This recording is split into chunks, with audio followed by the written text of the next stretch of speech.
Uh-huh.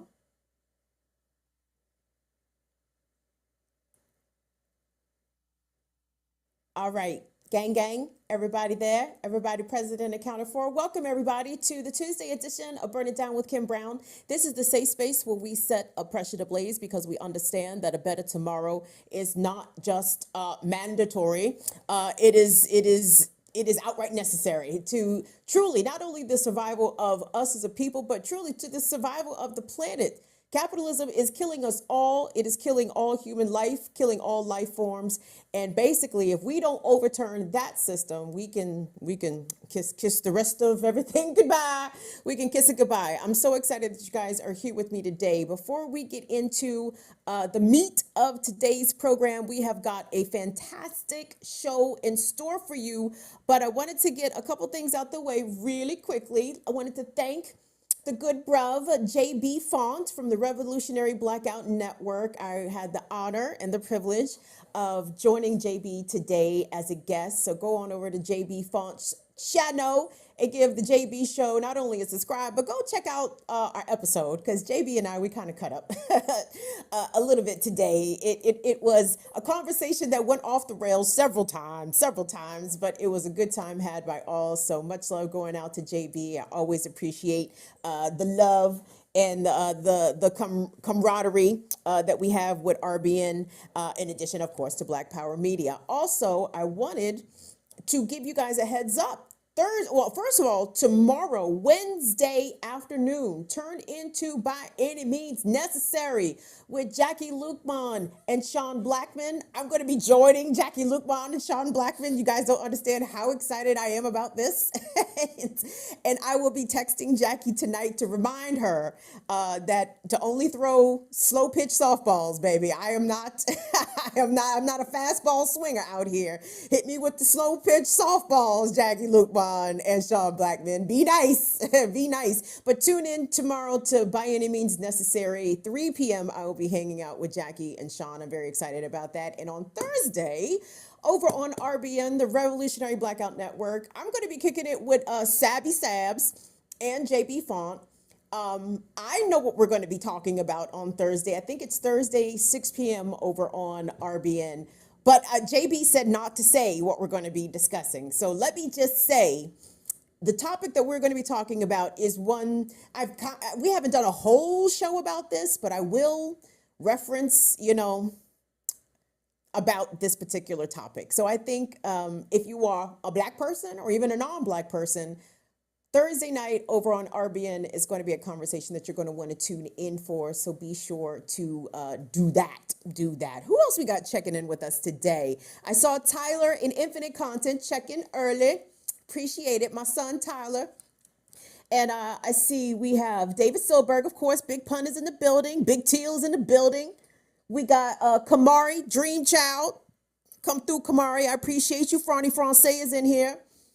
All my good people are in here, guys. So do us a favor. Well, I know y'all have already done the thing, so ignore me if you already follow us places around the internet. But it's at BIDWKB. That's us on Facebook. That's us on Instagram, TikTok, at Burn It Down KB on Twitter. And if you want to support the channel, you can always do so. Shout out to Comrade Kwame, who upped their Patreon ship up a few bucks per month. We appreciate that, Kwame. Get like Kwame. Get like 117 other cool people out here and support the channel on a monthly basis. Patreon.com/BIDWKB. You can do so for the very affordable tier of $2 a month, which I think is a deal. I think that's a great deal. $24 for an entire year. You are supporting Black women owned, Black women led independent media. So if it's not too much trouble, and I know at this point in time, with the economy being what it is, it might be a lot of trouble. So even if you're not able to support the channel materially, you simply being here, showing up, dropping some flame emojis in the chat, giving us a thumbs up, giving us a subscribe. I am here for the free support, okay? I am not a greedy bitch. I am not a greedy bitch. I am here for the free support. I appreciate it so deeply, so truly, so earnestly. So thank you all. Shout out to my mods. I see Courtney in here. Is Latif in here yet? I don't know. Imani is in here, and Donnie is in here. Yep, I see Latif. I see Tay Tay.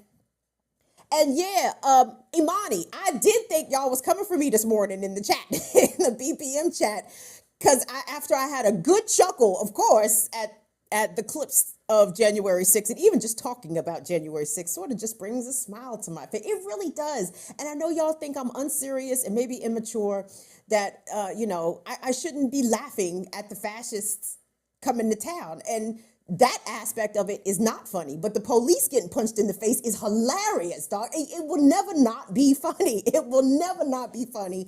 I'm sorry. I am not sorry. But Imani reassured me that they was not coming for me specifically behind that in the chat, of which I am deeply appreciative of, because I can't change them feelings, guys. I can't change them feelings. When U.S. Capitol Police was eating that bear mace, brava. That's all I could say, dog. That's all I could do was applaud, cheer, rooting for everybody to lose, And maybe we'll have a more serious conversation about J6 when Jackie Lukman returns to the Remix Morning Show on Black Power Media, because I know Jackie has a serious take, and I understand this shit is serious, but I can't, in the short term, just get past my giddiness and my enthusiasm and my glee to see the white supremacists beat up the cops, and then the cops beat up the white supremacists. It was gracious. It was glorious, glorious, glorious. But speaking of police, gang, so obviously here on this program, we talk a lot not only about the institution of policing, but the oftentimes egregious, illegal, unconstitutional conduct of police, and juxtapose the way the police act and behave and carry on and do not keep the public safe. Compare that to what they steal, let's call it stealing, what they steal from city budgets every single year is in the billions of dollars. And we know that Joe Biden and the Democrats are just chomping at the bit to give Democrats and Democratic-led cities, especially their police forces, billions and billions of more dollars, for them to not keep homicides down, for them to not bring rapists and child molesters to account. I mean, the police, what the fuck do they actually do besides harass black people and brown people and gay people? And it's been about 50 years, y'all, maybe a little bit more than 50 years, since the public first became aware of the existence of COINTELPRO, which is the program created by the FBI to spy on what's the word I'm trying to find? Well, black, duh. I mean, black activists, yes.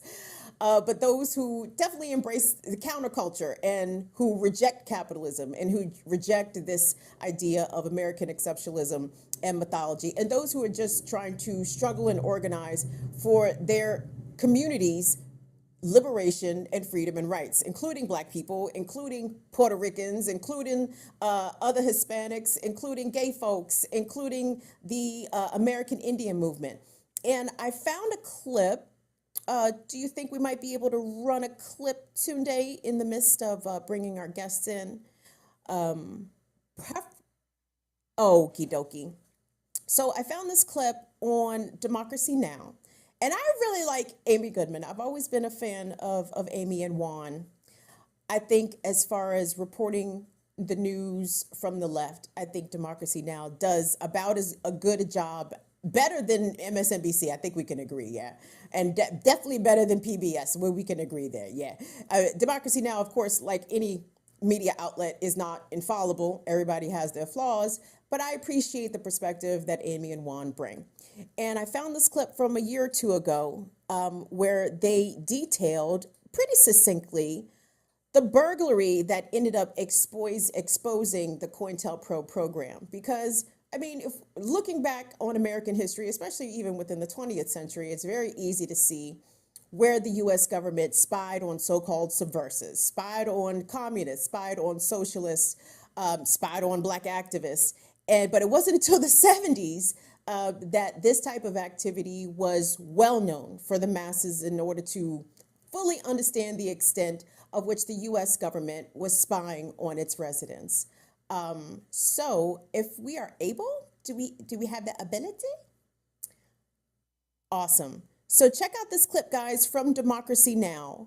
Like I said, this is about a year and some change, maybe 2 years ago, and it's about 2 minutes long. But I think Amy and them did a real good job of encapsulating this piece of history in a relatively short amount of time. So on to Amy Goodman and Democracy Now! On March 8th, 1971, 8 activists, including a cab driver, a daycare director, 2 professors, broke into an FBI office in Media, Pennsylvania, and stole every document they found. They wanted to document how FBI Director J. Edgar Hoover was spying on citizens and actively suppressing dissent. The break-in occurred as much of the nation was fixated on a boxing match between Muhammad Ali and Joe Frazier, which was billed as the fight of the century. The identity of the burglars would remain a mystery for over 40 years. Soon after stealing the documents, the activists, calling themselves the Citizens Commission to Investigate the FBI, began leaking shocking details about FBI abuses to the media. The documents exposed COINTELPRO, the FBI's secret counterintelligence program, a global, clandestine, unconstitutional practice of surveillance, infiltration, and disruption of groups engaged in protest, dissent, and social change. Targets included the Reverend Dr. Martin Luther King, the Black Panthers, the American Indian Movement, the Young Lords, anti-war groups, black booksellers, and other groups. The leaked documents triggered congressional investigations, increased oversight, and the eventual passage of the Foreign Intelligence Surveillance Act. The FBI never knew who was involved in the break-in until 2014, when several of the burglars made their identity public to coincide with the publication of The Burglary, a book by former Washington Post reporter Betty Metzger, who'd reported on the leaked documents back in '71. In 2014, Betty Metzger appeared on Democracy Now! One of the things that I remember most from those files was the truly blanket surveillance of African-American people that was described. It was in Philadelphia, but it also prescribed national programs. It was quite stunning. First, it described the surveillance. It took place in every place where people would gather, churches, classrooms, stores down the street, just everything.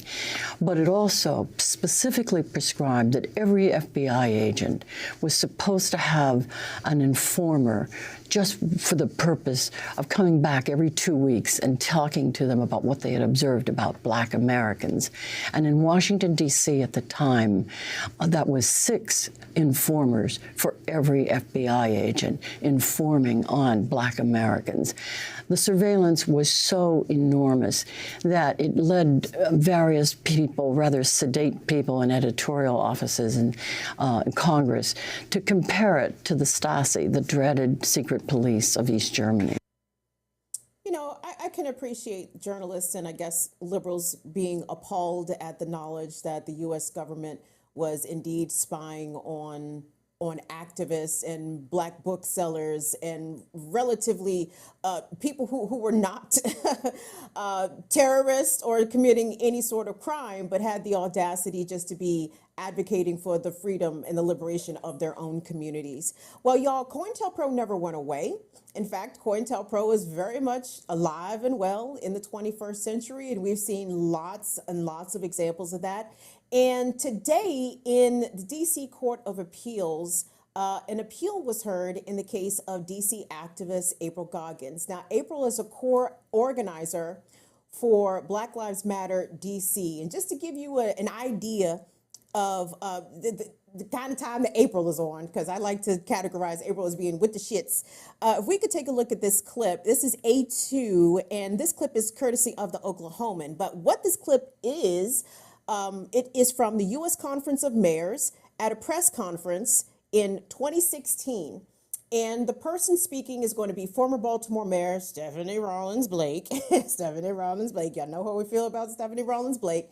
But I want to show you guys the action that April took by herself, alone, in a room full of powerful people, and was not going to be moved. Let's take a look. And this is why that those who wish to lead our nation must understand the importance of cities and their metropolitan areas. We need our next president, as well as the next Congress, to be our partners, to work in concert with us so that we can pave our streets.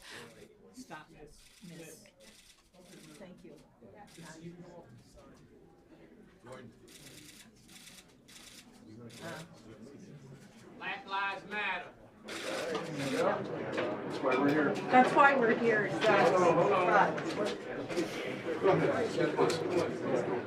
talk. We're up here to talk to them. Citizens. Citizens got something to say. How you doing, Mayor? All right.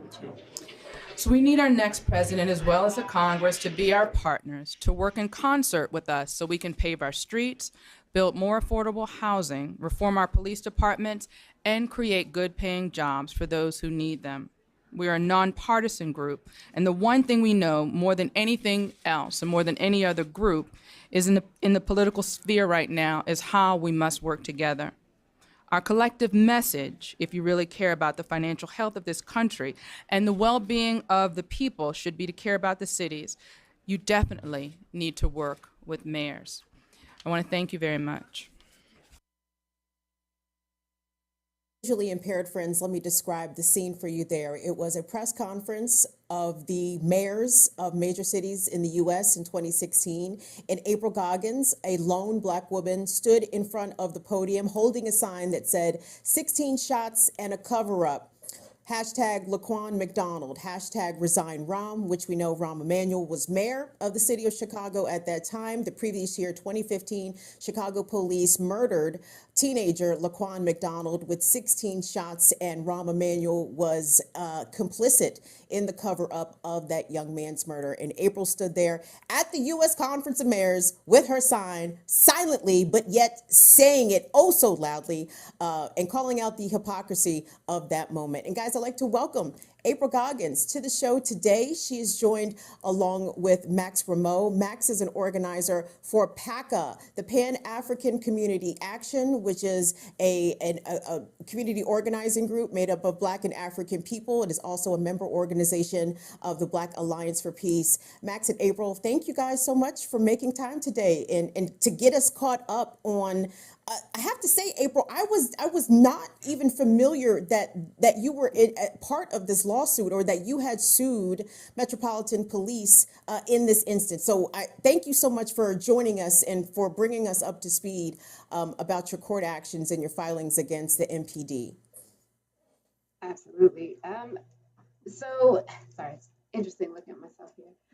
So essentially, I actually started organizing with Black Lives Matter DC in 2015. And at that point, our then mayor, current mayor, who I hope by the end of this week is not going to be the mayor, had a press conference to roll out her newest, at that time, crime relief bill or crime, whatever she called it. Essentially, it was going to give no-knock warrants. It was going to increase penalties. It was going to say, we can go to your grandmother's house. We can go to everybody's house and look for you. And we decided, it's a whole bunch of us just text each other and just said, hey, we can't let this go down without any kind of reckoning. So we let her talk. And as soon as she said the word more police, we shut it down. And I think that was definitely the beginning of seeing at least MPD around. And I mean, there was a series of events where it just kind of, it escalated from us having a what we called Black Joy Sunday, which is where everybody would come to my house, and it was literally kids, families. No one was allowed to talk about work. We just listened to music. There was Beyonce dance-offs, all kind of stuff. And then two officers pull up, and you first see them kind of shining their flashlights in my window. And then I look outside, and they are questioning two Black women that are coming back into the house. It went viral, basically, because we went live, because that was the thing to do. And essentially, that started everything. So from then on, there were police outside my house. I would be asleep and awoke, waking up to officers in the alley across from my house with their brightest lights on, shining into my bedroom or following me. And I'm trying to see, are they really following me or am I being paranoid? So I'm turning, it's like TV, I'm turning different corners and all of that stuff, and they're following. And it wasn't until people started being with me at the same time that I was being surveilled that I was really convinced that that's what was happening, right? Because before that, you're kind of like, maybe I'm being too paranoid. And so in 2017, we filed for the documents. We wanted to see what MPD had on me as far as watching. We know that they had done that to other organizers before that. There wasn't cases, but things came out. And it actually was a FOIA was sent to Mayor Bowser and to MPD. Mayor Bowser was able to say we're not MPD, and so we don't have responsive documents. Long story short, MPD spent about a year trying to change the reasonable meaning of the words monitor and surveil to decide whether or not they had documents responsive. And then once we got to court on the same day, or the day before, the first time, they said, oh, we forgot to include April's name in the search for documents. So once they did and we came to court, they had found 3,000 documents. Same kind of legal wrestling in between. And by the second court date, they forgot. I think at that time it's the other information like BLM and my address. So now they have 9,000 documents, to which they say most of those are not responsive. They say they gave a whole bunch of documents that are responsive. And this is what I want people to know is the documents they gave me show like community members forwarding their CAC, their community associations, our flyers, like telling them where we are. So you also get to know like y'all are being surveilled too. And essentially the last court date we had, the judge decided to dismiss the case, saying that MPD had met their burden. And so for us, clearly they didn't. So what we did is file an appeal. We've been waiting since 2019, and the appeal oral arguments were held today. And yeah, it was more of the same, but great that other people could watch and see what we've been seeing for the past 5-7 years. And I know you've been immersed in this, so I know you're very familiar with the terms and the jargon. But for those of us who may not understand, like what responsive means in this context, but also I wanted to sort of get clearer on the timeline. So it was about 2015, 2016 is when you noticed that Metropolitan Police began to surveil you, harass you, come to your home, bother your guests, and just basically try to interrupt portions of your peace, of your life. Right. And so it was in when did you first file the first FOIA request, and how long passed after that request had been submitted before you initially filed your lawsuit? 2 years passed, and I forgot all about the mayor stuff, but that's when the electronic surveillance stuff started. So for a timeline, it definitely picked up after that. And so when we say filing in any government agency, they are supposed to have a Freedom of Information process. So it's from the Freedom of Information Act, and so I'll say FOIA. You're able to ask for documents about how that agency runs, specific things that the public should have. And so what their job, or what the law says, is that they need to give you documents that are responsive to your request. So that means if you ask, well, I'm asking for officers who have been on my street, then they need to be able to search through where those things might be and send them to me. That's pretty much as easy as it can be. The first time they did say if they deny it, they have to give you a reason why. The first time they denied it, they said that it's called a GLOMAR response, just legalese, where they said there may or may not be an ongoing investigation. When our legal team pushed, they said, oh, that was a mistake. Here are these documents. So what you see, like from 2015 to me being seen kind of on a wider audience, you see the increase of MPD, but then you also see like the other unmarked things. Then you have where my phone doesn't work at protests and things like that. So, and is that all? I think that's all of the jargon that I use. I go pretty fast and don't always remember. But I mean, So, that's the gist of it. so Max, if we bring you in here as well, because I know obviously you've been supporting April throughout this process. But so it's really strange to hear that MPD claimed that they have thousands of documents relating to April, but none of them are relevant to turn over. And it definitely sounds as though MPD and whoever's defending MPD against this lawsuit is playing games. I mean, I don't know how else to say it. Like they know that they have been surveilling her. They know they have been following her and absolutely have her name in their records. But it's like, oh, we didn't know y'all meant this 9,000 documents. Like what? Explain this sort of ridiculousness of the game that the cops and the courts, by extension, are playing when it comes to April's right to be autonomous and organize. That is her constitutional right to do so. Yeah, well, first of all, thank you so much for having us on and talking about this important issue. Secondly, let me just, say without any qualification, I think April is just so badass. Like you can see, am I allowed to say badass on your show? Absolutely. If you can just see the video, and it just shows the amount of courage and also just really creative type of actions that we can take as a movement, but also that April took in particular. And this type of action is covered in your supposed right to free speech.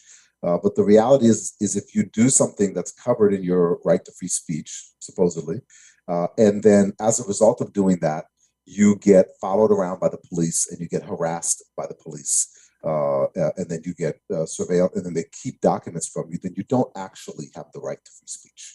And so that's really important to understand that we don't really have the right to free speech, not if we are criticizing systems as a whole. I think maybe we have the right to free speech if you prefer one Democratic candidate over another, but you do not have the right to free speech, it turns out, if you are critical of the system as a whole and you're organizing towards ending those oppressive parts of the system. So on the specifics in terms of the number of documents, so what they were, and some of this came out in the hearing today, but some of it also has come out previously in the court hearings. What the police were arguing was a couple of things. One is that they weren't finding some results when they were doing things like not searching for April when looking for things that had to do with April. But the second thing is they call these certain responses. They're saying they have 9,000 pages of documents. They're saying a lot of them are non-responsive. And that ends up being a legal term. What that means is that it doesn't really have anything to do with her, or at least with surveilling or spying on her. So there's a few of those that you can imagine are right. So like, let's say someone sends an email to someone else saying, my 3 favorite basketball players are Michael Jordan, LeBron James, and April Goggins. Well, those would then, you can say, okay, then that doesn't have anything to do with spying. So that's non-responsive. So that's one. But the other one that they were saying that was non-responsive were instances in which her name came up in the report, but they were not surveilling her. And then they were hyper-focused on this word surveilling. So, for example, they had one message which said, I'm here at this event or something like that, or this event is coming up, or I'm here at this event, this cop is sending a message. And then they say, we're going to keep an eye out on this. And this is an event that's being organized by April, where she is the lead organizer. And they say, we're keeping an eye out on this, or we're watching her right now. And they are arguing that keeping an eye out is not the same as surveilling. And therefore, those documents do not need to be included in the results. And this is just no one in their right mind would think that this was true. Certainly, if you had no one in the right mind would think this is true. So what's happening is that the police are covering up their tracks, and the courts, it looks like, are trying to help them do it because they ended up dismissing the case, and that's why there was the appeal today.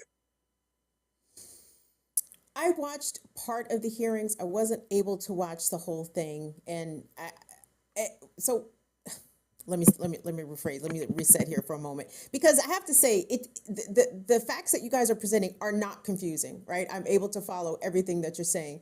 The confusing part is that there's a concurrent lawsuit being filed by other members of the community, being led by, I believe, a woman who is a public defender, claiming that DC police have maintained a watch list and have also done similar things that they've done to you, April, and that is slow walk FOIA requests from either lawyers, other organizers, or members of the media. And at first, I thought you, in your case, was tied into that, and Max very nicely corrected me this morning. But I thought it was really interesting that both of these cases are kind of going on at the same time, yet I've only heard reported in the local media about the white lady attorney who was suing Metropolitan Police, and I've heard very little about your case, April.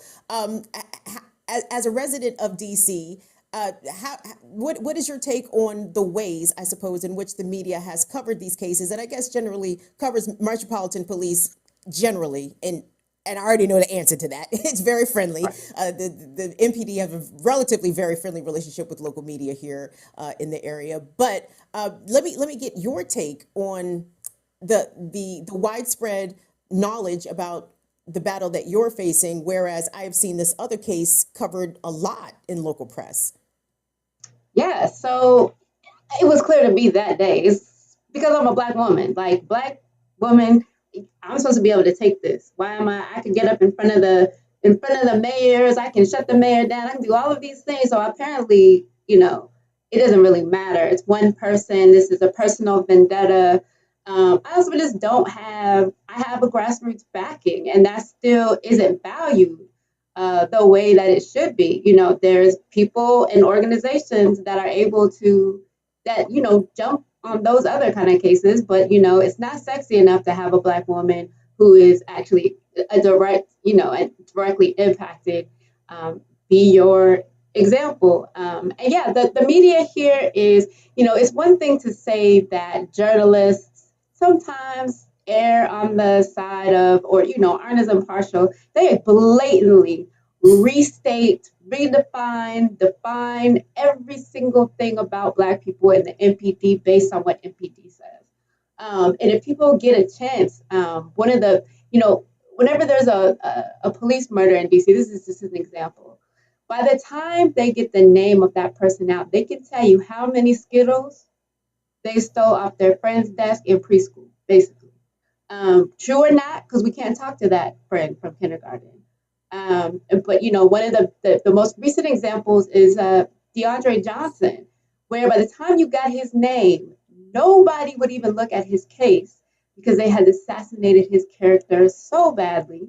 But people can look at a video of MPD murdering somebody in handcuffs and no one questions it, right? But part of the pushback publicly and in media about my case is like, it's easy to discredit me. Of course, she hates the police. So of course, she thinks they're watching her whenever they're around, right? It's just, the police, the council, whoever it is, the media, is almost like they have an actual written contract. And so I wasn't surprised. Max will probably tell you I was feeling a little petty yesterday about these other lawsuits, because there's a third one too, between two organizations. These are people that I worked with, so I'm really glad that this stuff is coming out too. But it has a lot. It has everything to do with me being a Black woman. It has everything to do with hating BLM, of the mayor and council just passing more money for police. And it has everything to do, like, PACA is in some of those documents with us, and they can do the same thing, not knowing how many actual people are behind us, right? Because this isn't just about us, even though they may see me. It's about all of us, and the fact that, I'm not the only person going through this, and I won't be the last.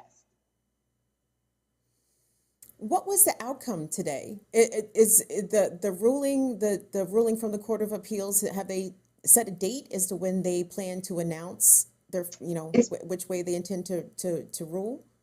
It's totally at their will. When they get to it, when they want to release it, it could be 3 months. It could be when they get year. To it. Wait a second. Yeah. I mean, I don't know what the process is, but essentially, like, there's not a law as to how long I know our legal team looked today and they had found some cases from 2020 that had already been heard that they haven't, that they're just releasing decisions for now. I mean, COVID is a thing, but also it's not fast. So, once it comes out, of course, we're going to share it. But I think for today, even if we didn't have a decision, if anybody gets, I'm looking at these judges, if anybody gets a chance to listen to it, you will get a little taste of what at least is being considered. And it's pretty interesting. Man, my guy in the center, oh Klinkman. man. Oh, God, If he in I the was like, NPD plant, I don't know what. he needed about 5, 6, 7, 8, 9, 10 definitions of surveil. I'm like, sir, if they was out there and watching her, that's surveillance. And Max, I mean, and I saw you tweeting about this too, April, about the legalese. You know what I'm saying? The ways in which the legal system is obviously weaponized against Black communities in particular, but the semantics, like I said, the game plan. If the police were out there watching you, they didn't have to be from a specified surveillance unit to be surveilling you. And Max, talk about the ways in which, the technology, I don't know how else to quantify it, but the technology of the legal system will have you questioning your own God-given common sense. Like, be serious here. So there were two real big things of the technology that I think played a role here. One had to do with where the case was in general, but then the other one has to do with what happened today in the hearing.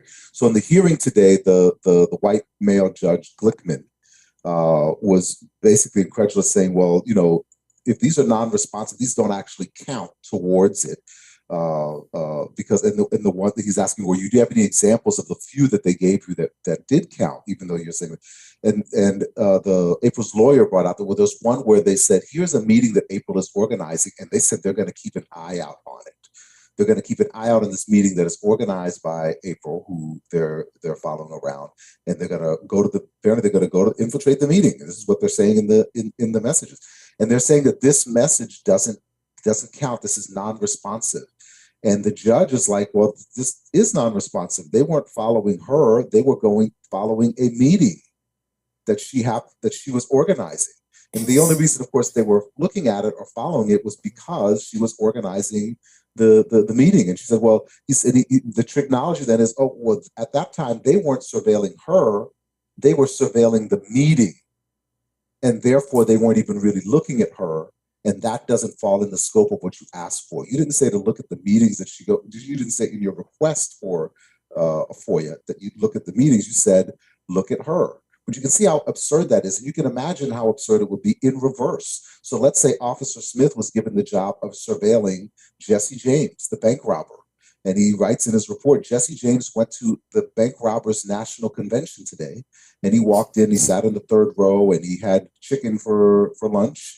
And he was put on the committee to rob banks, and he left. And then his superior officers would say, well, what did the other speakers say at the convention? And he would come back and say, I wasn't there to surveil the other speakers at the convention. I was there to surveil him, not the convention. So I didn't listen to the plans that they made for robbing a bank. He would be fired.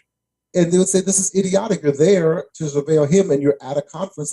They were there to surveil her. That's what they were there to do, and not including that. And his trying to create this gray area is really is absurd in one respect. In another respect, it is exactly what the legal system does. I think the other part that is absurd, and goes to a question that you raised earlier, is that this is an appeal. An appeal means, of course, they made a ruling already, and April's legal team said, we're appealing this. We think this ruling was not good. In these appeals, when you're appealing this, you can only appeal the facts given in the ruling. So in other words, now they can only appeal what they filed back in 2021, right? What turns out in 2022, in February 2022, early 2022, two major things happened. Number one is there was a hacker group that took a bunch of documents off of the MPD server, off of the Metro Police server, and they've released them publicly. So we got a gang of information about the police, and what they're hiding, because these were internal or organizational documents, and those had some real insights that have implications for April's case. So that was one. The second one is then this public defender filed a lawsuit because she found out that she was on this enemies list or this watch list. So there's a public defender who's filing as part of her cases. She's filing Freedom of Information Act requests. So she has a client who's going into court and she wants to file. She says, tell me, this cop who arrested my client, tell me how many times he's been charged with other crimes. Tell me how many times he's done things like beat up suspects and things like that. And they're not giving her this information. So her FOIA officer, the officer who she made these FOIA requests to, who was never giving her the information she was seeking as a public defender, retires. And when she retires, she becomes a whistleblower. And so this FOIA officer whistleblows and she says, really, I've been holding back information from you, nice white woman who is a public defender. I've been holding back information from you, this lawyer, because I got orders from my boss to hold back information from you and a list of other people. There is an enemies list. There is a list of people on this watch list. And because of that watch list, this is the major story that the media is covering, that there is a watch list and FOIA doesn't run things through. April is not allowed to bring that up in this hearing.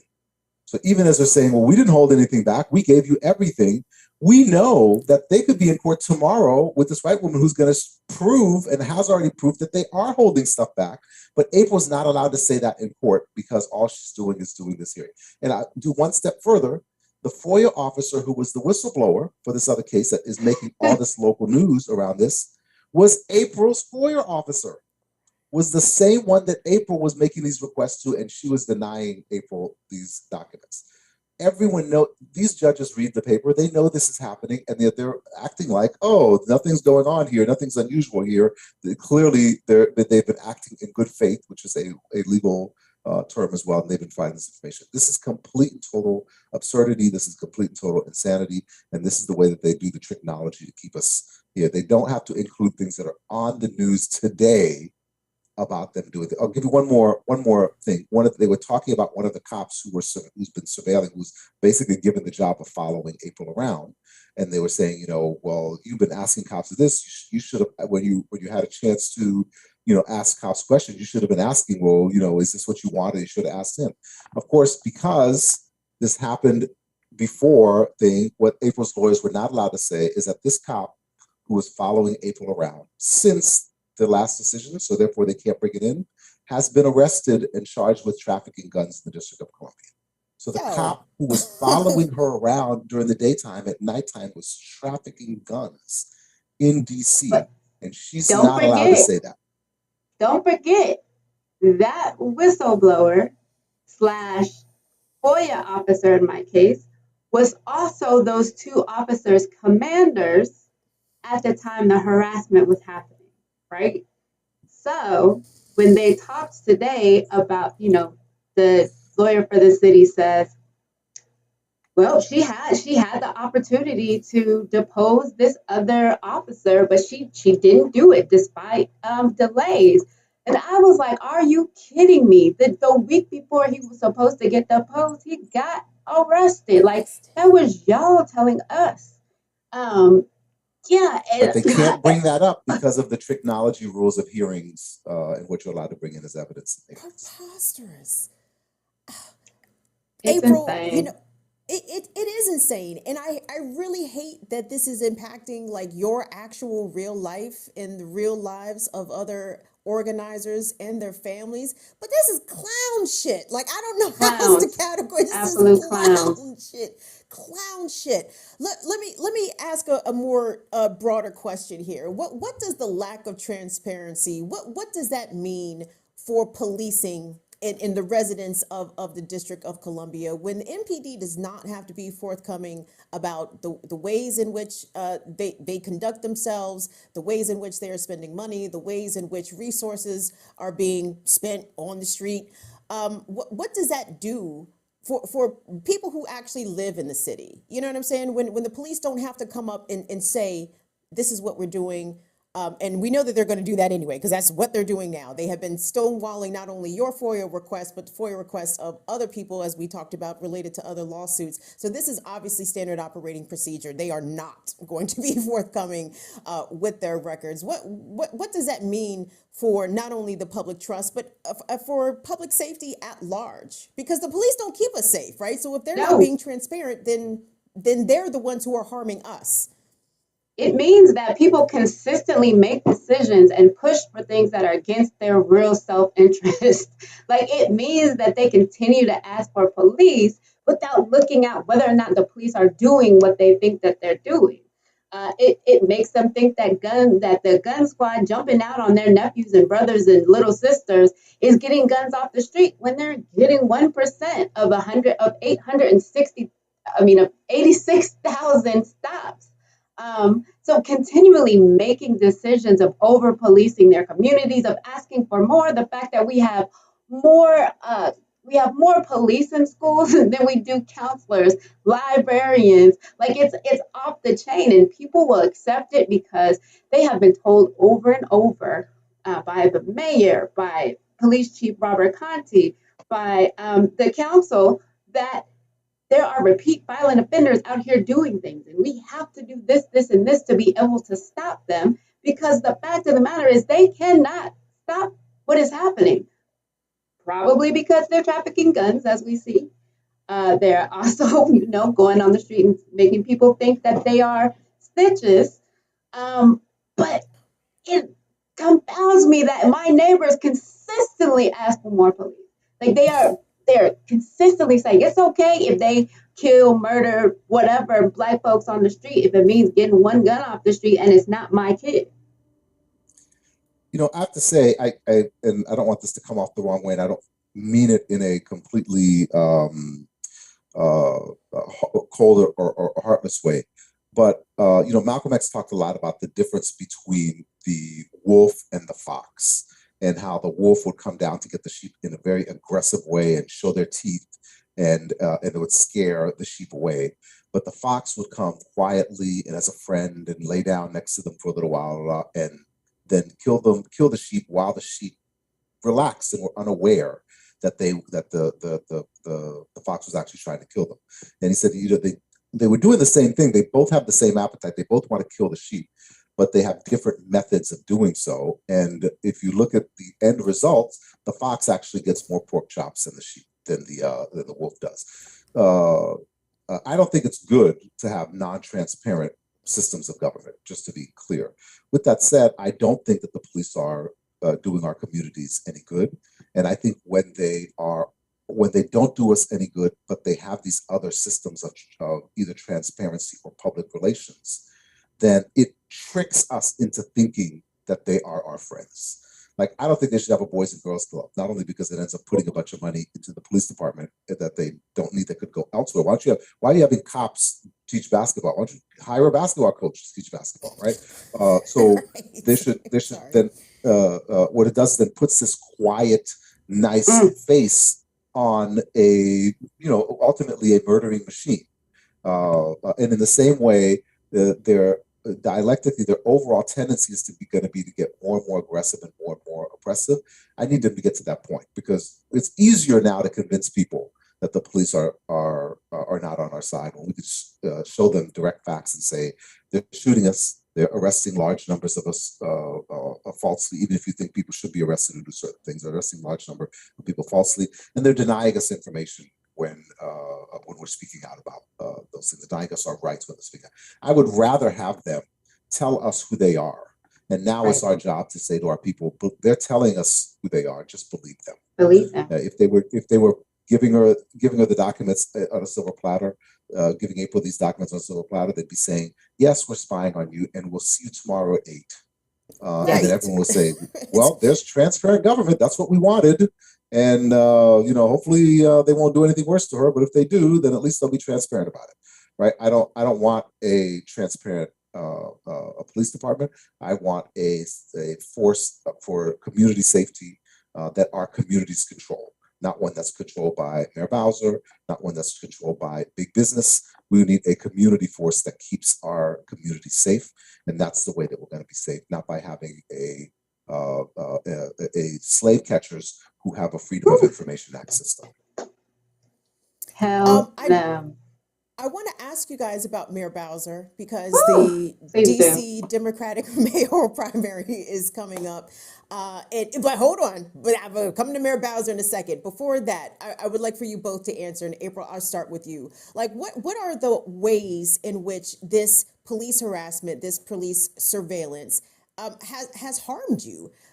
Obviously, I would have to assume that you're literally your peace of mind. So therefore, your mental health has to be affected when you know that there are agents from a $500 million agency fucking with you like that. I mean, I don't see. Anyway, it's hard to find peace in that scenario, I would imagine. But how has this harmed you and those closest to you, your family, your community, your neighbors? Like, how else have people been affected by this? And Max, after she finishes, I'd like you to answer the ways in which you've seen police surveillance be harmful to organizers. Yeah, it has been. And I think I was realizing earlier today that's probably the thing that I talk about least. I think I kind of make the mistake of assuming people know that it's harmful. But, you know, there's a lot of times people think when I'm at events that I mean, a lot of times my brain is all over the place. But if I see sirens, if I see police go by, I stop and I wait to see, are they pulling people over? Are they pulling me over? What are they about to do? It's PTSD. It literally is. There are times you get really depressed when you're, you know, especially when it was the times that it was, you know, kind of the worst. I just didn't want to go out. And it wasn't because, you know, I want people to be clear.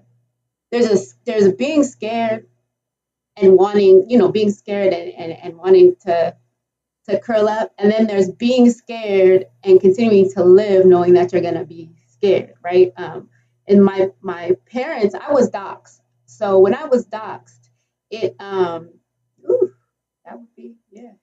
See, I'm like, I remember that day. Okay. So like, yeah, and that's my life is when police are around me, I literally have to tape them what they're doing because I'm always afraid something's going to happen and no one's going to know who did it. So I go live a lot because I definitely feel like if somebody, if they did something to me, who would be, I don't know if y'all recognize where they're at here, but I am way uptown in this video. Those are 7th District police officers from my neighborhood. Why are they watching me? And so when I know, I mean, taping me and saying all kinds of stuff, that's what I deal with. I wasn't even there for me. I was not there for me. And so, you know, I don't know a better way to say that. It's just ever present, right? Like, and they love making me know that they're always around. But when my parents got doxxed, well, I got doxxed, and then to get doxxed means that someone breaks into whatever they need to break into, and they find out your private information, where you live, they find out passwords, whatever. My parents are in their 70s, so this was like their addresses, people's passwords. I don't know if they were, you know, if they were current or not, but one of the biggest things to me is like they didn't sign up for this. Right? Or having to have conversations with my brother being like, this is where something happens to me. This is where my life insurance is. I have a daughter. This is, you know, she's a beneficiary. This is how I want to be buried. And, you know, if mom and dad, if the FBI comes, here's the ACLU or NLG, you know, this is what you do when the feds come to your house. Like, they don't sign up for that, right? But having the conversations, I mean, it's kind of like if my mom and dad was like, no, we're too scared, that's a decision. Thank God they're like, you know, we're going to love you. We're going to be here. This is how we raised y'all to, you know, do these things. But yeah, I mean, there's times I've been in tears. I mean, mostly it's isolating. I will say that. When you're not around people who don't understand, or you feel and see things that you're almost afraid sometimes to say them. I'm getting out there yet. But you're almost afraid to say them sometimes because it sounds wild to people. Like, I know it sounds wild to people. people who know me know when I go over to my friend's house and I pull up and the police are there, dumb. They'll be like, you're too far away from the curb. Like, it's, like, it's just dumb. So, yeah. Max, how have you seen police harassment and surveillance of organizers and activists have a negative impact or harm them? So in short, it makes it more difficult to organize. Like, so if April pulls over to a meeting near your house and she's followed by 3 police, there's a bunch of people who are at that meeting going to say, you know what, maybe this isn't worth the trouble to go to have this meeting with her there. And I think that's the kind of thing that we need to work through and fight through and say that we have to organize because of this. This means that we're doing something important because they are coming and they want to participate in this. But let me say something specifically about this dealing with April. So you saw the badass image and video from before. There was someone, Laquan McDonald, who was shot in another city in Chicago, almost 1,000 miles from here. And April stood up for him there. April has organized events here for people who have been shot and killed and even harassed or beat up. She stood up and organized events for defending communities against gentrification.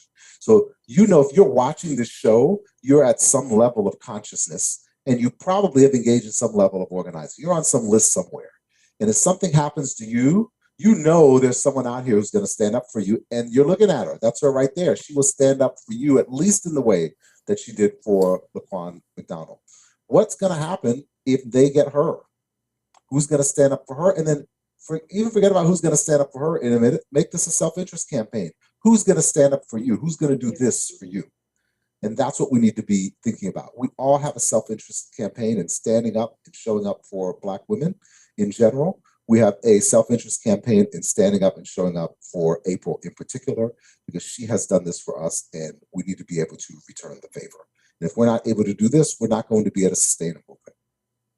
And I do want to say very quickly, so the mayor's conference, while I did get up there, I was there with a few other BLM activists and some really, really good comrades from Be More Block, which is why we interrupted Rollins Blake specifically. But I do want to say I just happened to find a door that was open. But I want to shout out my comrades. I will say, being a Black woman, this man right here, this Black man right here that you see on the screen was telling me, come on, you don't want to make this worse than it is. I don't want to have to drag you off of here. I don't want to have to hurt. This is what he's saying to me. I'm sorry. Let me close my mouth. You see Like that? I should not be surprised by that at all. Oh my gosh. And look at you standing there like a G. Like I will not be moved. Oh my It's gonna gosh. look wild if he pulls me off. It is going to look extremely wild. Look at you, April. Fake, active bitch face. Come on. Like, ain't no rest. We not resting. Oh my gosh. All right, y'all. The both They're of not you going are off script, extremely though, are they? powerful. They're just like sticking with the program. There are. Well, the people on the other side, clearly they were standing with people based on party. But these women over here, and I think one guy, were like, no, don't take her off. This is what we're here for. The woman in the red was like, this is what we're here for. A mayor in, what's the place they have that big festival in California? Anyways, At the mayor, Coachella? yes, the mayor of Coachella was like, keep this up. He was like, this is what needs to happen. I hope everybody is watching. Yeah, it was. Well, speaking of mayors, DC is in the middle of the Democratic mayoral campaign. I guess the Republicans are running too, but that doesn't usually make the radar here in the nation's capital. And Muriel Bowser is a 2-term incumbent seeking her 3rd term as mayor, and she will be the first, possibly, if she is reelected or if she wins this primary, she could be on her way to being the first 3rd-term mayor since Mayor Marion Barry, Mayor for Life. Everybody knows who Mayor Barry is. So now I know she has some competition. A couple of council members, I think both of their last names are White, which is weird, and they're both Black, but okay. Robert. Right. And I see Mayor Bowser's commercials all the time, and Mayor Bowser is like, I'm the only candidate in this race who wants more money for police. And I'm like, wow, like you are just gonna, this is the hill you are definitely gonna die on, huh, Die Muriel? on. Let me get your take, because in addition to your lawsuit, April, the lawsuit filed by the public defender, with the alleged watch list by MPD, Metropolitan Police has been sued by its own officers, black women officers, for sexual and racial discrimination. The MPD crime lab, I think, lost its accreditation. Like sue, Still lost. everybody is suing this terrible agency. And it's a shame that Baltimore is in such close proximity to DC, because everybody knows how terrible Baltimore police is, but I don't think Metropolitan Police get their fair share of shitty credit that they absolutely deserve, They really especially being so close to Baltimore City. But let me get y'all's take on this race. Is it likely? I'm guessing that your thoughts about Mayor Bowser possibly getting another term as mayor, and what that means for Black people in this city. Because like you said, so many of DC residents say, we need more police. We need more police. Show me, where's the evidence that these people do anything to stem the problems that everybody is righteously complaining about? Well, starting with that, so the DC auditor is supposed to do an audit of like exactly what do the police do? Why do we need 4,000 police? Where does that number come from? Her campaign, on the campaign trail, she was like, we don't have time to be worried about numbers. People are dying now. What? This is accountability. I thought this was what you were writing on. If Muriel Bowser wins again, you can never, this will always be chocolate city. But it means that this city and I'm going to just say it, the white progressives and the white liberals who have BLM signs in their front yard need them all taken down. Because the fact of the matter is that people don't want to do the due diligence and the education. Just listen, ask questions, question these people, stop being comfortable with someone who takes credit for everything that happens. A baby is born up northwest, and she's like, we did this. I mean, basically, and it's just it's everything from education to housing to aging populations to everything. I mean, she is literally fast tracking Black folks out of DC and putting us in the worst situations possible and moving us out as fast as possible. And like, it has to stop. Her and her cronies, it has to stop. Max. Kwame Ture used to say that when I'm looking at the situation in our community, I don't ever look to the elected officials or that kind of leadership. I look to the masses of the people. And what I've seen is mass protests. What I've seen is of all kinds of direct action. What I've seen is people standing up. And so my sense is that, and as a result, even though most of it, 99% of it was just show stuff, like putting up Black Lives Matter Plaza was just performative, she was forced to respond. And that means that we were forcing her to respond, but we need to step it up one more step. It doesn't matter who the mayor is, if we are not taking action, if we are not forcing them to do the things that they don't want to do, but that we want them to do, then they're not going to do it. Doesn't matter who the mayor is, whether it's Bowser or anyone else. And conversely, it doesn't matter who the mayor is. If we can hit the streets with enough numbers, and if we can apply enough political pressure, then we can get them to do, whoever it is, get them to do anything that we want them to do. And that's what we need to be building towards. So I'm looking to, for me, the bellwethers of what's going to happen next don't lie in Mayor Bowser. They lie in April Goggins, in BLM DC, in PACA, in One DC, and Empower DC, and in these grassroots organizations that we have coming out of the street. I mean, we have to. There's no choice. I mean, I say that because I just Muriel Bowser is the bane of my existence. But it is true that we are building in the streets. You know, you've got pocket door knocking and doing Assata Shakur political education for the folks. You know, we're doing mutual aid east of the river, getting ready to do cop watch. It is going to take the people. These are political acts. How we take care of each other, take care of our communities. Like, once we get that and understand that's a way of life, then when we see our neighbors being pushed out, everybody in the neighborhood, everybody in Ward 8 gets together and not allow to happen. And DC has a long history of doing these things, like an amazing history of doing these things. So I agree with Max. We got to get out there, and it's got to be a mass of people. And there's always something to do. Like, we get tired. Folks need to come and claim their leadership. And I know for me, it was really scary in the beginning, thinking that people were so much more advanced than me. But I just knew something was wrong and had to do it. And that's about all you need. And sometimes not even 100% sure that you think it's wrong. Ask questions, get curious, lean into, the uncomfortable. But we need everybody. Everybody can't do anything. We're not going to always agree, except for that we need to change the material conditions of Black people fast and in a hurry. Big time. And DC, as are lots of Black cities and areas across the country, are under so much pressure from gentrification, from the havoc that COVID hath wrought, and in particular when it comes to DC and Metropolitan Police, and especially with your case, April. Like, it makes me furious. I mean, I live in Ward 9.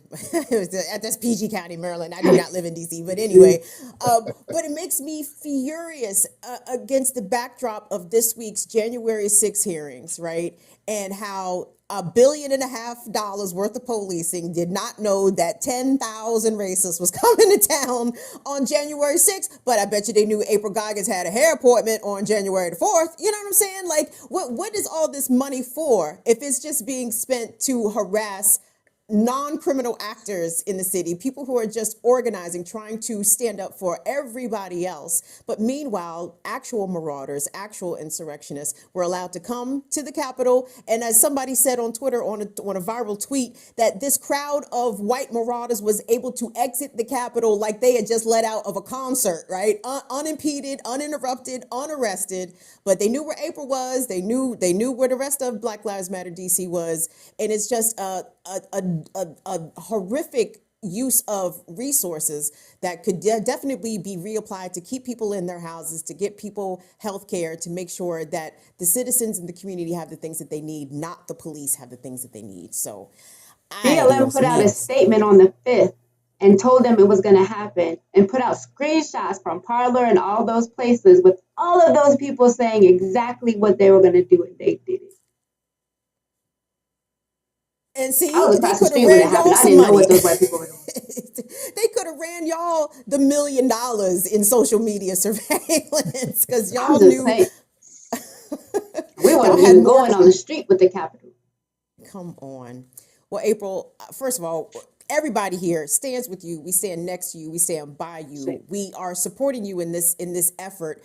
I have already claimed you victorious. I didn't know what happened today at the I said, oh, April already won. I said, I already know that she has won. So we're going to claim that victory like the good churchy people in this city. We're going to claim the victory in advance, that you will be victorious. And even still, I know that this conversation has sparked a flame amongst us all to understand that, we can't just be watching this time. We got to get out there and get involved, because it can't just be April, it can't just be Max.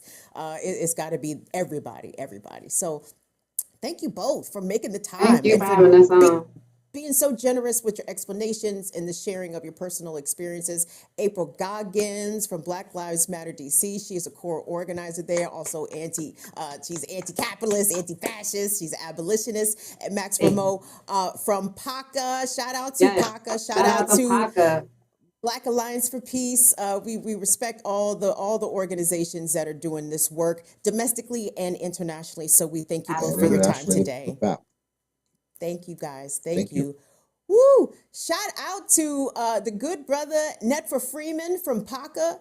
Netfa is the one who put out the call to myself and Black Power Media, like, yo, you need to know what's happening with April Goggins. The practice is moving mad, and attention needs to be paid. So I'm extremely grateful to Netfa for including me in on this information about what's going on with April. Please follow her on social media, along with Metropolitan Police Department, apparently, are also following April on social media. Her personal Twitter is at Goggans, Goggans, and you could also find her DMV Black Lives. I may be saying that wrong, but we have it the proper way here on the channel. Guys, thank you guys so much for tuning in for this amazing conversation. I feel empowered. Did you see April at the damn conference for mayors? did you see Stephanie Rollins Blake face just frown up? Stephanie Rollins Blake was big mad. Oh my gosh, I'm so in awe of About It Black women, y'all. Trust me. Black women are the strongest women out here. Make no mistake about it. They are down to do all the things. Shout out to Infinite Content, Big Teal, Latif, Anna Hart. Thank you so much, Anna, for another successful Around the Fire Disability Support Chat. Gang, the next one will be held. They're basically the second Monday of every month. So the next one is going to be July 11th. Thank you to Mama Lorraine, David Silberg, Big Pun in the building. Lucy's in here. Shirley, come on, baby. Donnie, Alicia, my niece, Franny Francais. I love you guys. Thank you all so much for tuning into this amazing conversation. Again, join us tomorrow morning on Black Power Media for the Remix Morning Show at 8 a.m. Eastern. I will be joining Jackie Luqman. You know I love Jackie and Sean on By Any Means Necessary tomorrow at 3 p.m. And on Thursday, tune in to Revolutionary Blackout Network at 6 p.m. I will be kicking it with JB Font and Sabby Sabs, and we're going to have a great conversation then there also. But Fire Fam, I will see y'all back here. Hey, Lucretia. Hey, Holly. I will see y'all back here Friday, 7 in the p.m. Y'all know what time it is. It's time to burn it down always, guys. Shout out to Kalanji Chonga, Riot Starter, Molotovs. Let's get it in, y'all. We will see y'all back here Friday. COVID and the monkeypox jumping on people at astounding rates. So I need y'all to act accordingly out here. Masks, hand washing, social distance. Stop letting these people touch you, man. Stop letting these people kiss you all in the face. Don't be letting people kiss your babies in the face neither. That's dead. We in a pandemic. So please be careful out here. Protect yourself accordingly on behalf of Tunde and Molly. Thank you all so much. We'll see you on Friday. See y'all later. Bye-bye. Great show, Fire Fam. Thank you.